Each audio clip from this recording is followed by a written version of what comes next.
The clock is ticking, but London and Brussels are still deadlocked on trade negotiations ahead of the UK's departure from the European single market. And that is raising the risk of a no deal Brexit. Both sides are blaming each other and pointing the fingers at the chief negotiators, Michel Barnier and David Frost. Our correspondent Shona Murray has the story. Deal or no deal, talks to agree a partnership between the EU and UK are deadlocked. And with the UK due to leave the EU's single market and customs union in 5 months, a renewed level of Brexit brinkmanship is back on the cards. But each side blames the other for the lack of progress. Cherry picking from the British side has always been the most infuriating point of the British attitude towards this negotiation. I think that Michel Barnier would have liked to start the negotiations 4 years ago with a clear view in mind of what the British wanted. The UK insists it wants a deal, but a decision may be some time away.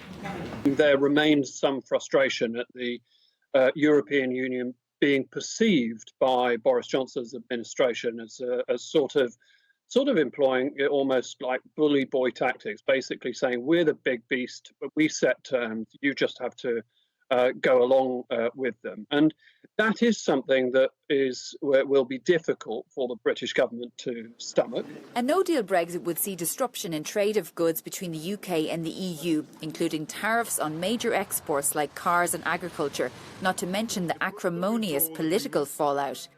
But some in the UK's ruling Conservative Party would prefer not to have a deal with the EU, so the UK would be free to make all of its own rules around production standards, including the environment, labour and taxation. There is a paradox there in that many of those MPs seem to be quite relaxed about the idea of the negotiations breaking down and the UK finding itself in a WTO rules situation, and yet their constituents' jobs would be at greater risk and would be affected more profoundly than in many other parts of the country. So at the moment, that's a paradox that hasn't sort of been sharpened, if you like. Meanwhile, in Europe, in particular in Michel Barnier's native France, the loss of the UK to the EU is hugely meaningful. It's a very painful thing for the French, I think, even if they say the contrary, that Britain is drifting away from Europe because the French see Europe as the only way forward. Shona Murray, Euronews.